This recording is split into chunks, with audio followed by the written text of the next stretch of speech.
about a film. It's a podcast like no other, except for all the other movie podcasts. But this one has us, if that helps sell the premise. Welcome, everyone, once again, to Unsolicited Conjecture Movie Club, the podcast where we talk about a movie that we watched. I am one of your hosts, Josh, and over there... Hello, everyone. It's me, Jeremy, your other host. Yeah, that's Jeremy. Yeah, I'm here. Jeremy, how you doing today? I'm doing good, considering it's the same day as the last time we said, how are you doing today? It is. Isn't it funny how that works with content and media? It is. That's weird. So if you listen to our last podcast, you know exactly what we're about to talk about right now. Or if you even looked at the title. Yeah, there's lots of ways you could know what we're about to talk about. I feel like we put it out there. Yeah, yeah. But if somehow you don't know, what we are going to talk about is 2018's Mandy, a film by Panos Cosmatos. And he's good at making films. It was definitely an interesting watch, visually speaking. Oh, yeah. This movie is kind of a movie, but it's also kind of like a revenge fever dream acid trip. Yeah, it's hard to describe what it actually is, honestly, especially after just watching it. Yeah, it's something, and your opinions might be very different tomorrow too. You know, accurate. This movie takes some time to settle in. It's very surreal, basically all the way through. I would recommend making sure you watch this movie in a dark room. Yes, watch it in a dark place. Watch it by yourself. No, you don't have to watch it by yourself. Yeah, just watch it in a dark place, for sure. If there's a lot of glare on the TV, it's going to be difficult. So we had some glare issues, but I feel like for the most part, you probably get the gist of it. Yeah, well, you've seen it a bunch of times. I've seen it a bunch of times. This is one of my faves. Yeah, I've wanted to see it for a long time. I've been recommended this movie by a lot of people, and now I have finally seen it. You have. Congratulations. Yay. There it is. Oh, where'd those people come from? So Mandy, 2018. Let's get down to business. Rated. Nothing. I don't think it was rated. Yeah, it said not rated on the DVD cover that you provided. Not rated. IMDB 6.5 out of 10. Rotten Tomatoes 90%, and 81% on Metacritic. It's funny the vast difference there between the two. Yeah, but as we said earlier before recording, this movie, it makes perfect sense that a bunch of people wouldn't get this movie or wouldn't like this movie. Bunch of cheddar goblins. Yeah, bunch of cheddar goblins. So budget about $6 million. Way higher than the last movie we watched. It is 6 times, in fact. But yeah, $6 million movie. This is Panos Cosmatos' second film after his first film. That's usually how it works. It is sometimes. The first film was Behind the Black Rainbow, I believe it's called. They did mention it during the little behind-the-scenes thing we watched at the end of the DVD. I think it's Behind the Black Rainbow. I haven't seen it yet. It looks cool, as this one is. Gross, I don't know. I couldn't really find anything.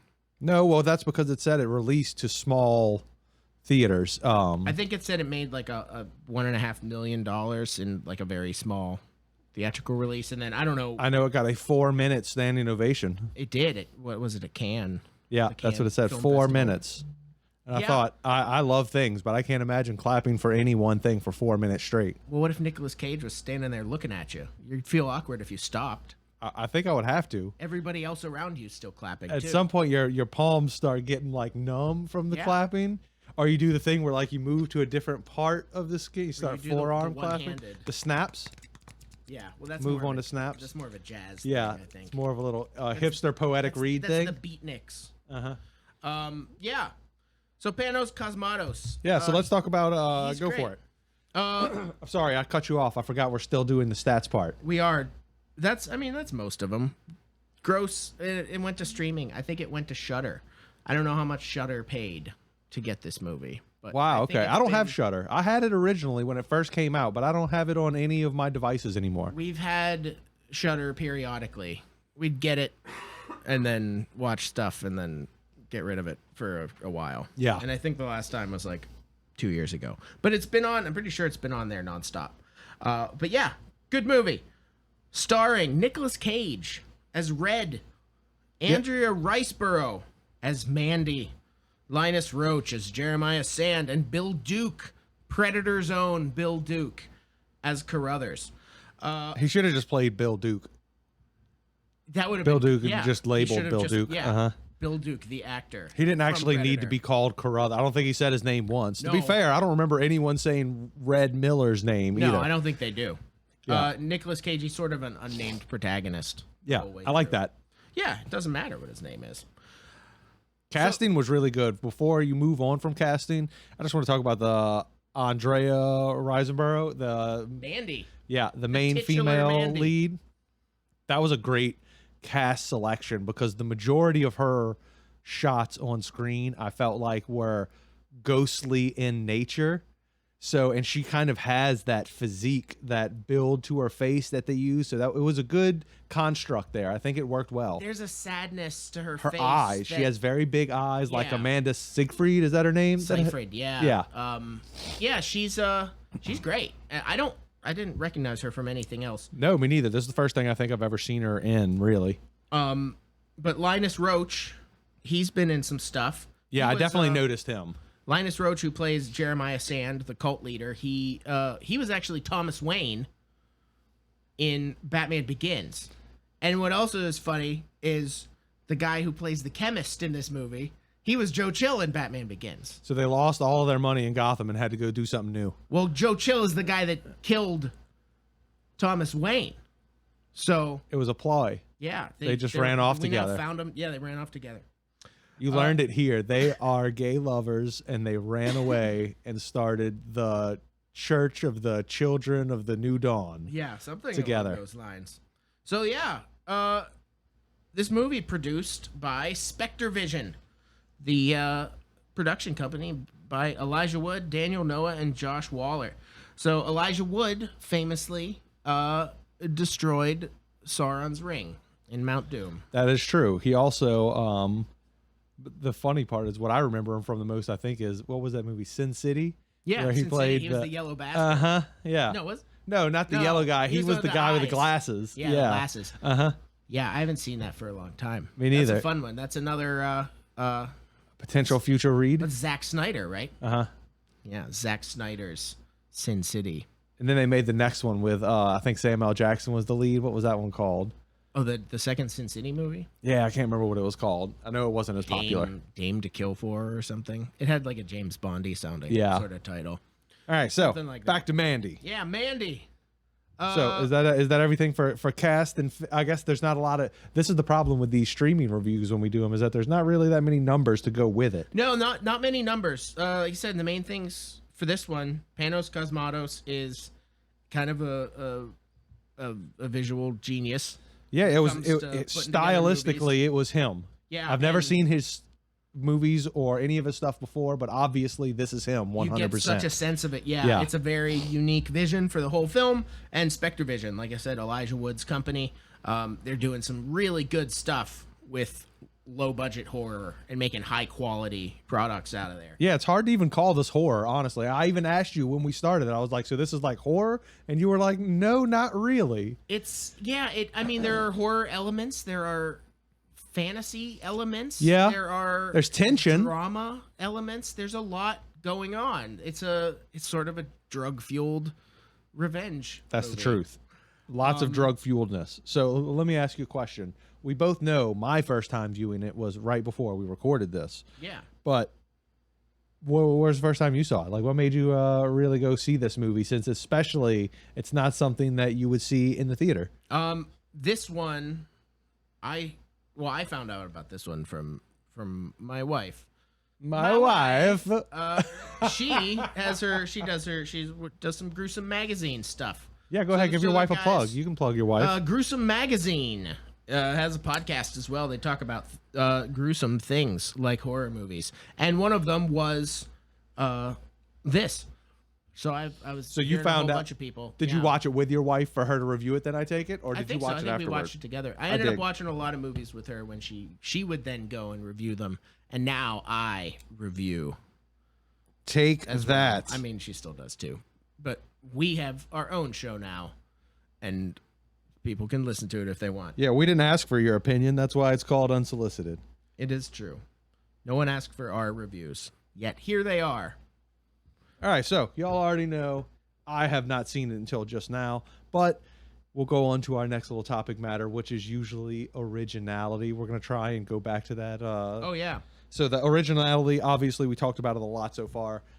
Right there, it's banger. It's definitely something, well, I guess originality of the plot, maybe not so much, but the way he interpreted this typical plot is very unique. It's a simple story. It's a very simple story. It's a story you've heard and seen 100 times. It's really. It's The Crow. It's The Punisher. It's that, but it's through this lens of drugs.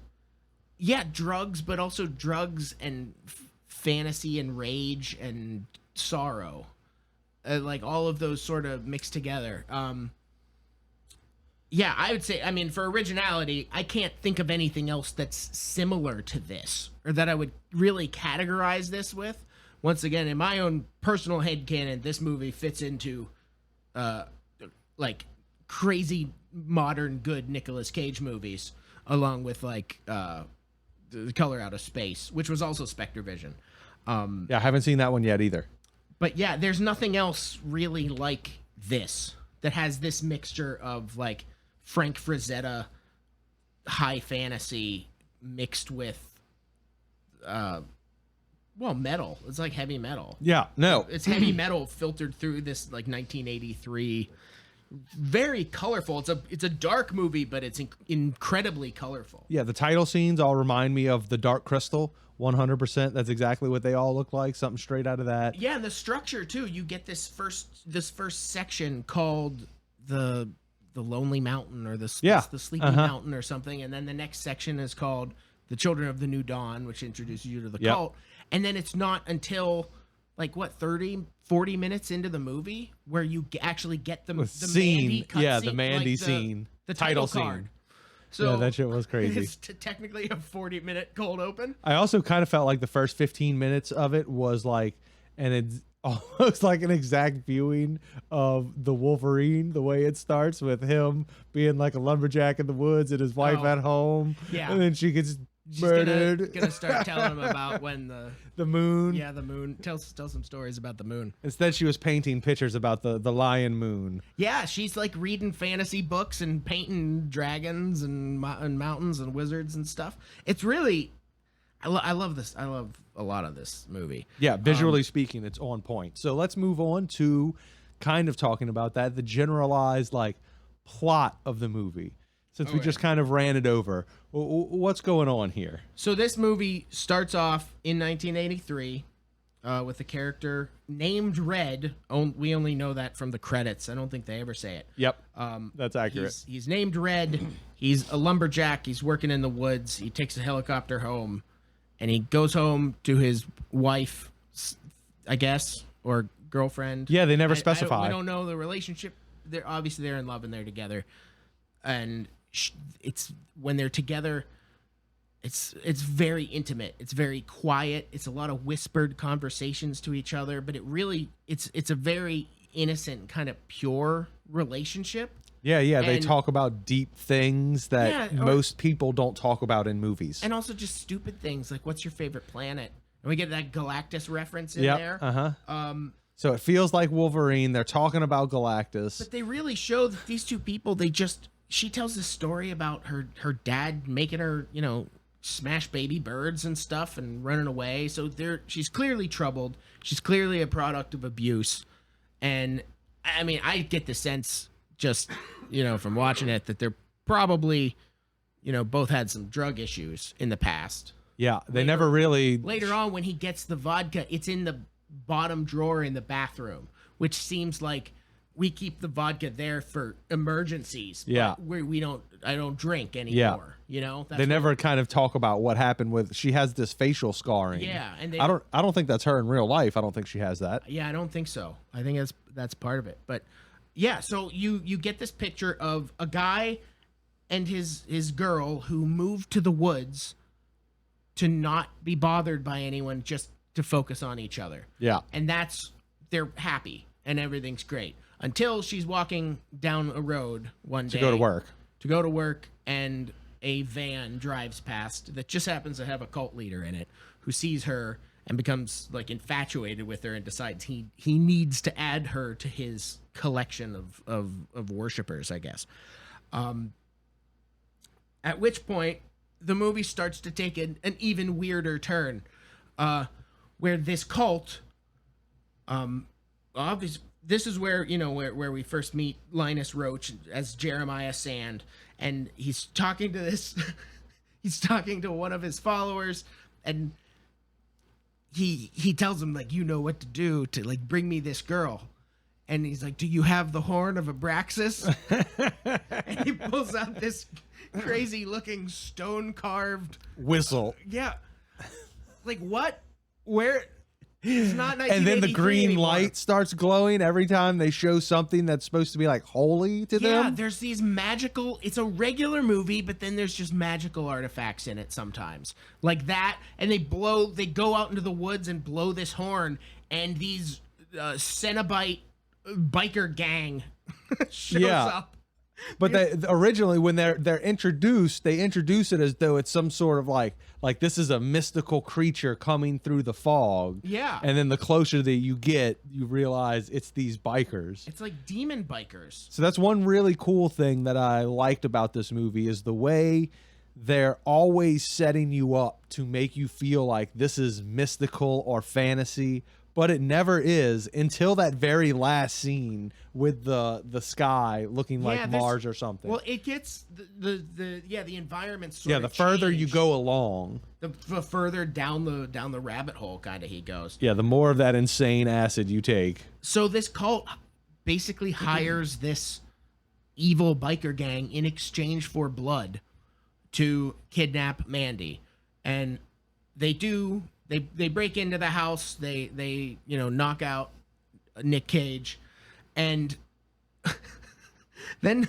we have Mandy waking up in her own house, surrounded by these other two women who proceed to drip I guess LSD in her eyeballs. Yeah, I think that's actually what those bikers meant by blood for blood. I think they were drinking the acid vat. Well, they were, but they also drank that kid, the fat kid. Well, we don't know that they drank him. He just kind of disappeared in a weird way. I think they ate him. Yeah, I think maybe they ate him. But yeah, they love blood, those guys. So we don't really know what they are. At one point, we get a story saying like, "Oh, they're a biker gang and they took bad acid and they've never been the same since." Like, Good thing Carruthers was there to tell us all that. All the information we know about the whole movie was told for us by Carruthers in 2 minutes. He knows. He keeps his ear to the ground, obviously. But yeah, so we end up with her inside and getting stung by some weird gigantic bee. Yeah, like it kept in effects. Formaldehyde, but also alive. Yeah, still stinging, but in formaldehyde. And then, like, one of the craziest I call scenes, that the cherry on top. That's what the lady said. This next scene with Mandy, like, talking to Jeremiah. Yeah. Is so trippy. It is crazy. It really is. The way that it's like one static long shot of Jeremiah as he's explaining, "Oh, I'm God," or whatever. And like her face keeps morphing into his face, and yeah, back. they're morphing the top half, but not the mouth. Sometimes the mouth, the cheeks and the eyes and the forehead, and it just keeps like phasing back and forth between their two faces. It's this very subtle effect that like, you can't tell if it's happening or not until it's all the way done, and then it's really cool. But basically Jeremiah gives her whole spiel and puts on his weird cult record of his #1 hit single, which is wretched. Yeah, and asks if Do you like the Carpenters? This is even better. This is even better. It's not better than the Carpenters. No, not even close. But then she just laughs at him.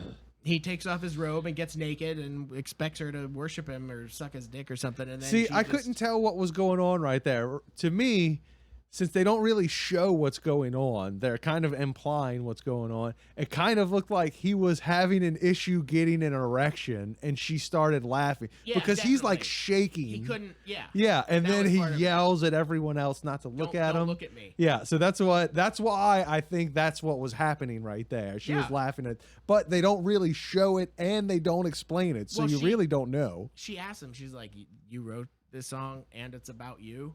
And Yeah. he answers yes, and then she starts laughing. Yeah, And exactly. she just keeps laughing, and then he can't get hard or whatever he's trying to do. So of course he reacts, maturely like an adult, and puts her in a sleeping bag and lights it on fire. Yep. So basically, they kill Mandy. This cult kills Mandy hanging from a sleeping bag off of the swing set out back. Yeah, by lighting it on fire. As Nick Cage is barbed wire tied up. And We forgot to mention the dagger. oh yeah, he gets stabbed by the one of the cultists comes up to him and pulls this dagger out and he just says, "It's like, you stupid piece of shit. You don't even know. This is the pale blade." Or what is this is the tainted blade of the pale knight, Yeah. straight from the abyssal realm. And Nick Cage, who has barbed wire going through his mouth, gives him like the crazy. All he can do is move his eyes. Yeah, exactly. And like it's such a great performance. And then once again, the green holy light strobe. Yeah, on because this dagger has like an eyeball on the bottom of it. You're like, where did they get that? What is that? And then what happened to it for He the rest of gets the movie? stabbed And by then it. Yeah, you never see it again. you never need it. But so we don't know. Yeah, he also gets stabbed by this giant, basically sword, and then Yeah. they never really addressed that. I guess it was. Hey, you can get stabbed a couple times. It was Sure, yeah, just- I get stabbed right between the ribs with about 5 inches of blade. Well, that's what all the acid helps with. Accurate. The vodka. It was the vodka, honestly. or the cocaine. Yeah. One of them. But Which there are both of in this. oh yeah, he definitely handles his issues maturely. So after watching his wife burn to death in a sleeping bag, they all just leave and then leave him there tied up.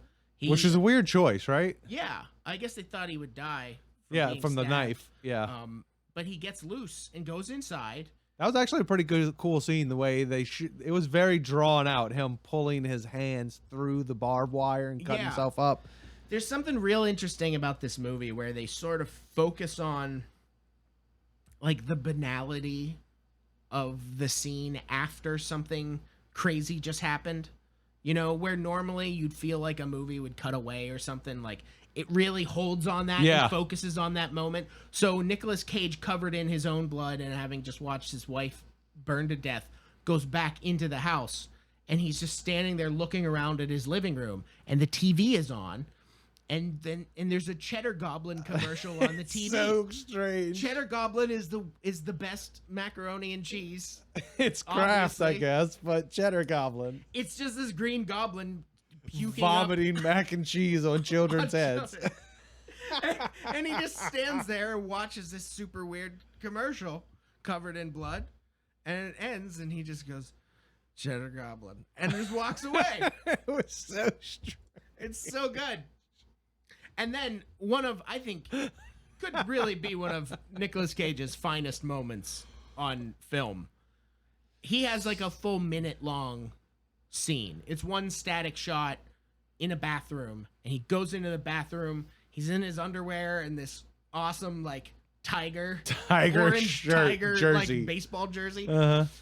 And he gets his bottle of vodka out of the bottom drawer, and he's just slamming vodka and screaming for a minute straight. Well, actually, he goes through like a range of emotions there. I know. Oh, it's incredible. He's screaming and he's angry and then he's crying and then he's insane. He's insane through the whole thing. Correct. Basically. But he's just getting drunker and drunker and screaming, and there's no way to explain that. You just have to watch Nicolas Cage getting to do what he does best. Yeah, you can tell that was a one-hit take because Nicolas Cage's performance is on point, but the camera movement is not. So that's why they did it. Yeah, well, it pushes in and then kind of pulls back out, which almost feels like. Well, the one part, it pushes in, and it's supposed to be like kind of a slow pullback, but you can see the camera jerk up a little at one point. Yeah. And that's how you can tell they got it, and they were like, nah, he was on point. Yeah, just keep it. We can't That's cut what it. It is. Yeah. Yeah. No, man, it's such a great scene. At which point, then, he decides to basically get his revenge. He has to make 2 stops, though. He has to go to Bill Duke's house, Carruthers. To pick up his really crossbow, gigantic crossbow called the Reaper, and custom made bolts, crossbow bolts, and then Carruthers tells him about the evil demon biker gang. Yeah, because he better be hunting proper things with these custom bolts that I made for him. Yeah, and then he goes home, and he casts. I figured he did that at Carruthers' house also. Well, Carruthers, he lived in like a trailer, so I don't think he had like a basement forge. Well, I don't know where it was, but he went to some forge somewhere. Red Miller lived in a house made of windows. He did. It was. Did you see the outside on the behind the scenes shot? There was literally the whole back wall was nothing but just like nailed together old wooden windows. Yeah, it said they built that house from scratch. That's pretty cool. The movie.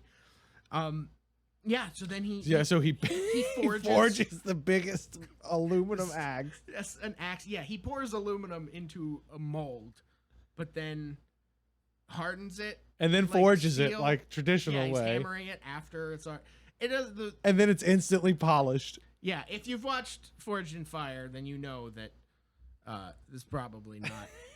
It doesn't make sense, but it looks really good, and it's got a spine in it for some reason. There's like a spine shape and a spike on the bottom and a big old axe head. They wanted to make it real awkward to wield, but look cool. It's just an awesome like fantasy looking weapon, and he's got that in his number 44 It's almost like shirt. the movie montage scene of when someone gets like the relic weapon, or whatever game that is. Yeah, he forged his own Excalibur to go off on this quest because he sort of still got his wife who loved fantasy and was always telling him these stories she was coming up with, and when she was makes sense. So the more the fantasy kind of pervades his mind, it's sort of like her. He's giving himself more over to her or what he has left of her. Yes, and then he goes hunting for first evil. They never show him tracking them down at all. That's what I thought was funny. Like, there's no like, where are they? Carruthers said last time I saw him, they was by the river or something like that. Yeah, up north or something. And then from that, he knows where everyone is, and they're all in separate locations. Well, he hunts down those guys, and Carruthers had also mentioned the chemist.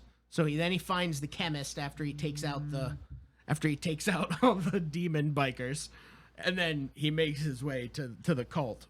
Because even though he never says a word he has an entire conversation with the chemist, even though he never says a word. Yeah. But yeah, I mean, there's some really cool scenes of him fighting these demon bikers, getting his gear back. He was nailed to the floor. Yeah, that was a really cool scene, actually. There was some good stuff there, yeah. And then there's the one like Cenobite biker who had like the big spike for a dick. Yeah, and the porn and the coke everywhere. Yeah, man. And after once again. He has this crazy fight scene with like a demon biker, and then he just like looks around and sees a broken mirror with a big pile of cocaine on it, and he just kind of reaches down slowly and picks it up and does a bunch of it. And then that's when he goes to find his gear and the super awesome LSD they've been talking about all movie. Yeah, which may have been the LSD that turned them into weird demon monsters in the first place. That's what we were told. But he just sticks his finger in and taps to his tongue, and then the movie's wild from that point on. Literally, the second he touches his tongue, it makes that little drop noise, that like bloop It reminds noise. me of, like almost the Doctor Strange, like when he gets fired out, knocked out of his own body. Yeah, really cool. So once he does all the acid and cocaine, then he needs to go find the chemist, and then we get the cool scene with the tiger. And like I said, he never says anything. The chemist just keeps talking. And it's like, oh, they wronged you. And they never even say what happens at the end of that. Like what happens? He he just just lets the told him. tiger out. Because the chemist Doesn't care. he didn't really have any gripe with that guy. Yeah. That guy just makes drugs. He doesn't care if a guy makes drugs. And he's the one also who, I guess, sort of turned against that biker gang. And so he rolled over on him. So he was fine. Good for them. Yeah. And then making his way up north to where the Mordor of this guy's weird wooden church that they built. It's like in it's like in a ravine or like in a surrounded by mountain tops, but I mean, it in a weird like way. They built it like in like a quarry or something. Those mountains were probably CG behind it, honestly. Oh yeah, I'm sure a lot. Yeah, they probably played a lot with those. And where did they say, was it Vancouver? They said they filmed it. Nova Scotia. Isn't that what they said? It was somewhere in Canada. It was Canada, I think. Either way. And then he kills everybody else. We get that awesome chainsaw fight. We get an axe through the mouth. That's fun. The pokey side. Yeah, the pokey side. And then he just lets the girl go. He lets the nice girl. Yeah, because she was crying. Basically, all she did was cry the whole movie. Yeah, and then he makes sense. He cuts off the head of the weird old lady witch. After she tries to seduce him. Yeah. He just throws a head in. And then he kills the cult leader by squeezing his brains out. Hooray! Yeah. And then he gets in his car and looks over, covered in blood. Like with the craziest smile ever. And he sees Mandy sitting next to him. And he just thinks about ostensibly what's when they met.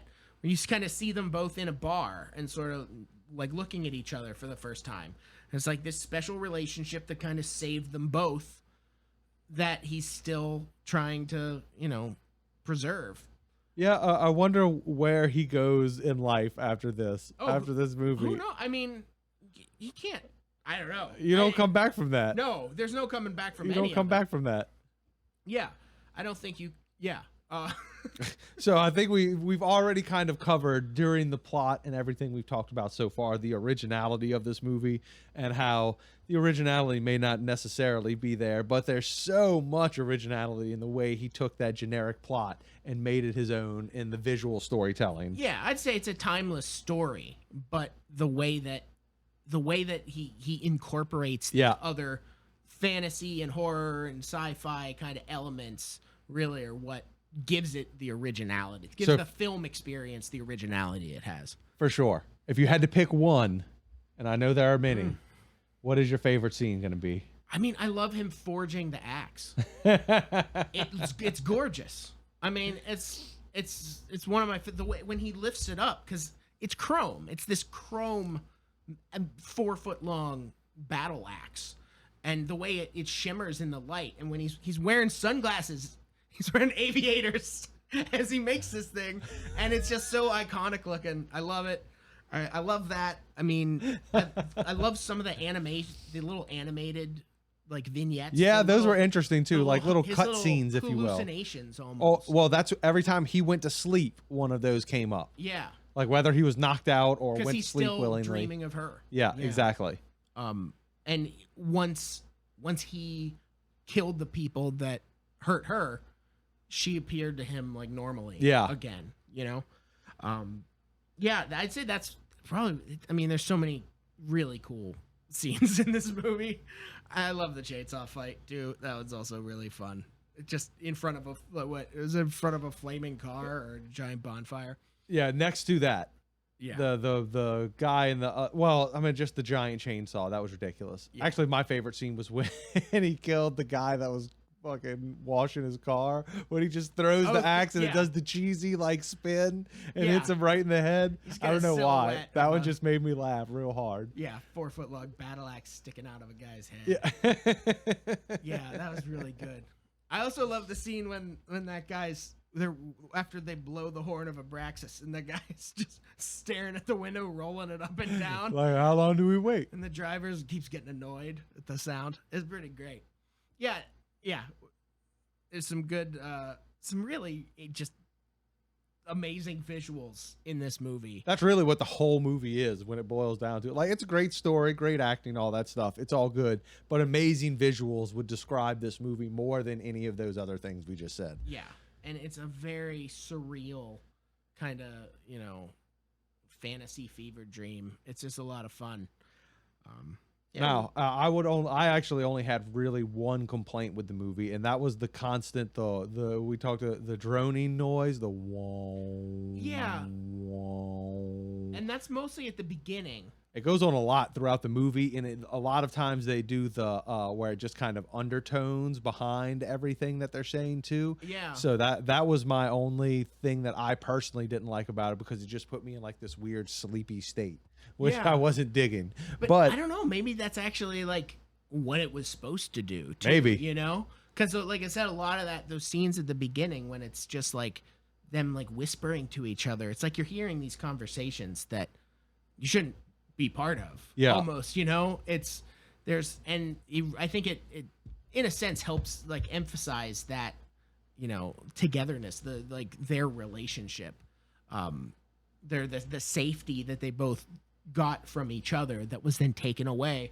by some crazy guy who just decided that everything in the world was his. Yeah, but that droning noise was there the entire movie almost. That's what I'm saying I didn't like about it, is that it was there like the whole time. I did really like though the fact that they shot this on an old Arri Alexa Mini with Panasonic anamorphic, and that was all shot in Arri RAW, which is 2.4K.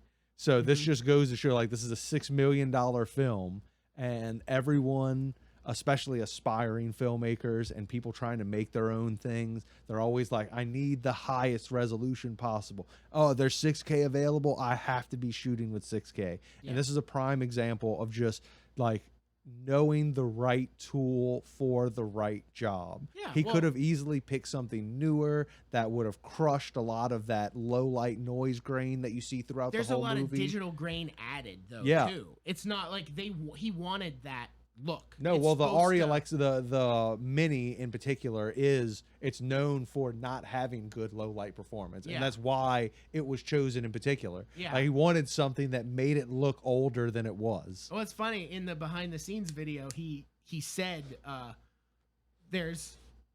he was talking about Ridley Scott, the Ridley Scott quote from Blade Runner, where he said, rain and darkness are your best friends. Because can hide a lot of the crimes, to use the Adam Savage terminology. Did he say rain or grain? I know we talked about rain. Rain, because then he said we couldn't afford rain. Oh yeah. That's right. But we had plenty of darkness. The grain was the same way though too.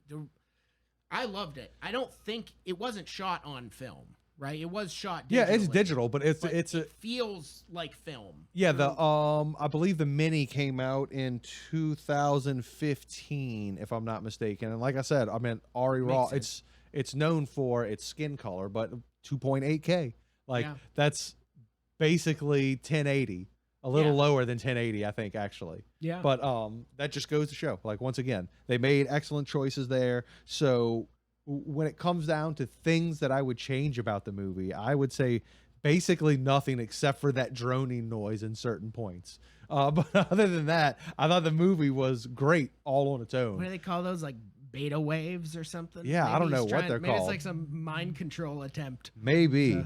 No, I love it. I think it's I don't know what I would change about it. It's such a unique perspective, like when you sit down and watch a Marvel movie that is assembled by committee, you're like, I don't know if I would have made that choice or not. Because you also know there's a bunch of people making decisions, and there's a lot of options and things you can go for. This guy's such like an auteur. He's got such a unique perspective. It's hard to say like, well, I don't like that scene, or I would have made that green instead of pink. The crazy, colors coming in from the corners and stuff.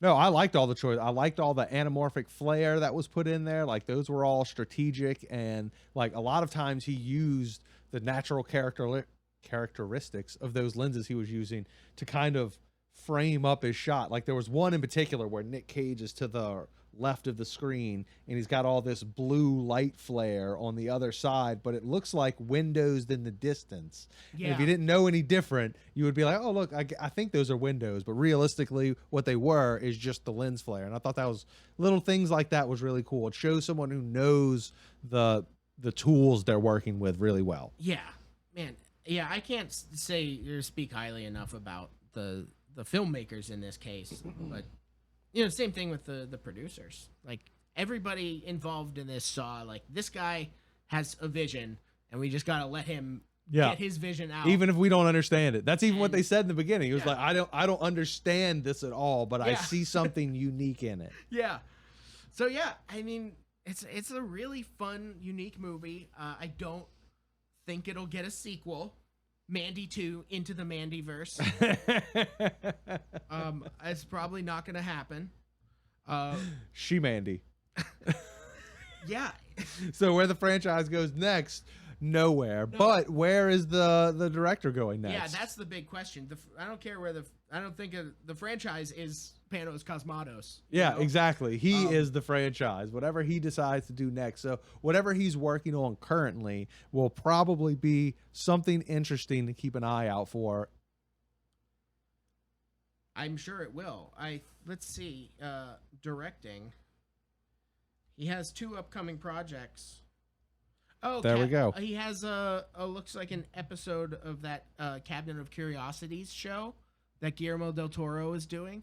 I think it's going to be on Netflix. Okay. So that's cool. So he's finding the right crowd, or the right crowd found him.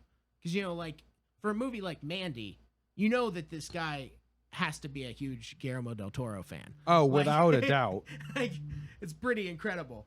And he also has another movie in production called Necrocosm. Yeah, that one's in pre-production, though. So who knows? Phantasmagorical fantasy nightmare set deep within a strange galaxy. So it sounds exactly like this. This sounds like Mandy too, honestly. 2 lovers are torn apart as they try to survive a malevolent invasion. Yeah, it does. It's probably going to be incredible. Can't wait. So that's one to keep your eye out for. Necrocosm, spelled with K's for some reason, for effect. So it's easier to Google. It is. Yeah, Mandy. Mandy, check it out. How'd you feel about Mandy? I thought it was good. I thought it was, like I said, as I said in the beginning, watch it in the dark room. Make sure you don't have any of that TV glare. It would have been much more effective. But I thought all the choices they made were great. I think Nick Cage was awesome. If you love Nick Cage now, then you're going to love this movie. Yeah, in this movie, I think, like everybody says, there's the famous episode like from Community about Nicolas Cage, good or bad. It's like a class they take in the show. And Abed goes crazy because he watches all the Nicolas Cage movies and he just can't. Because who wouldn't? Can't figure it out. Is he good or bad? And he just has a whole Nicolas Cage inspired breakdown. It's amazing. So is Nicolas Cage a good or a bad actor? I think he's both. Yes, Nicolas Cage is a known quantity. If a director knows how to properly apply Nicolas Cage to their movie, he's amazing. It's like salt. Yeah, or some, crazy type of seasoning that, I don't know, will hurt people if it goes too much. Yeah. Nicolas Cage is ghost pepper. He could be. We've never seen them in a room together. But I just think he's so great in this movie, and clearly Panos Cosmatos knew how to use him. Yeah, I think he's gotten better with age because he's even a little more extravagant and in a good way. Yeah, there's a finesse to his mania. Yeah, I think it's good. It's aged well. Yeah, when you have Nicolas Cage and you say, "Hey, your wife just died. Here's a bottle of vodka. Go in that room and scream." I mean, that's the right way to use Nick Cage. Exactly. Exactly. Sure. Scream and go through as many emotions as possible. This is an acting lesson right here. This is something you do in acting school. He can steal a Declaration of Independence. Obviously, he's qualified for that. We have seen that. He can also wear John Travolta's face. That's true. He can. He can do that. He's good at being John Travolta. He was John Travolta most of the movie. He was always driving to be the Yeah. other guy. Uh-huh. They need to do. He's a good at sequel. being things. He's a good character actor. I was hearing rumors there's going to be a face-off like sequel. What? I mean, I don't care about John Travolta being in it, but I'd love Nick Cage back. Reface off. Yeah. Defaced. I want to know when Nick Cage is joining the MCU. Ghost Rider? Coming. Technically, he's already in the MCU if we believe that every comic book movie is its own universe. Oh, well, I multiverse. guess, yeah, he did do the Ghost Rider movie. Yeah, he did 2 of them. There was a second one? He rebooted and survived. He's unrebootable. I didn't even remember He's the one second of one. the unrebootables. Oh, I do remember they like ended in like the church, the Mexican church standoff or something. That's the first one. Oh, That's okay. the first one, Ghost Rider, that had like Eva Mendes in it. Yeah, uh-huh. And that one's kind of eh. That's the one I remember. But then they did another one called Ghost Rider Spirit of Vengeance, which was much darker. And I don't know if I've had even seen that. Much shakier cameras. With Nick Cage? Yeah, that's what I mean. They rebooted it and did it again, but kept Nick Cage. Cool. It's like if they rebooted the Daredevil show but kept Ben Affleck, you know, like because you can't get rid of Nick Cage. You know? Accurate. So I'd love to see him come back into the MCU as Johnny Blaze. And considering in She-Hulk we just met a character named Donnie Blaze. Donnie Blaze. Maybe. So I haven't seen it brothers. yet. I still haven't seen you it. gotta watch that one. We're gonna watch it tonight. Yeah. So yeah, Mandy, check it out in theaters. Oh, no, it's not. It's, Nope. On your TV. Nope. yeah. Nope. It's on Blu-ray where Josh brought it over so we can watch it and I can review it. they probably made more than one. I don't know. It might just be the one. So if you would like to rent this Blu-ray from Josh, how can they get a hold of you? $50. How can they get a hold of us to rent the movie from you? You know what? How about you email unsolicitedconjecture@gmail.com and tell us. And then maybe I'll let you borrow it. So are there any other places that maybe they should check us out as you pull up this wondrous ending song that you know we're going to be playing soon? Because, man, these new theme songs you're creating are just amazing. The quality, you can tell that you have been writing and perfecting these songs for literally years of your life. Oh, yeah. I spend years and years. I mean, these melodies, they're so original. I do love to come up with completely original songs. And and why theme don't you songs. play us one of those songs right now? Well, this is our closing theme. Okay. This is what you hear when the credits roll of Perfect. the podcast. So just pretend that you're seeing credits as you listen to this. And next time, Yeah, on the show. Not next week, but the week after. We do 2 a month right now. We're doing 2 a month right now. we're gonna do more movies. What movies should we do? Write us in. Let us know. And from all of us here at the Unsolicited Conjecture Movie Club, I'm Jeremy, and I'm Josh. And bye.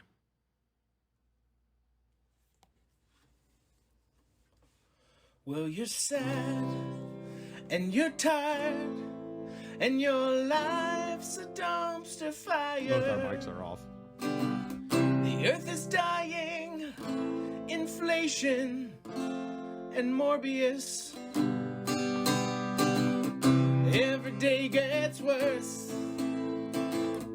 Is it some kind of curse? What can you do to make it through this? Listen to Unsolicited Conjecture. We know you didn't ask. Unsolicited Conjecture. Josh and Jeremy do a podcast. Unsolicited Conjecture.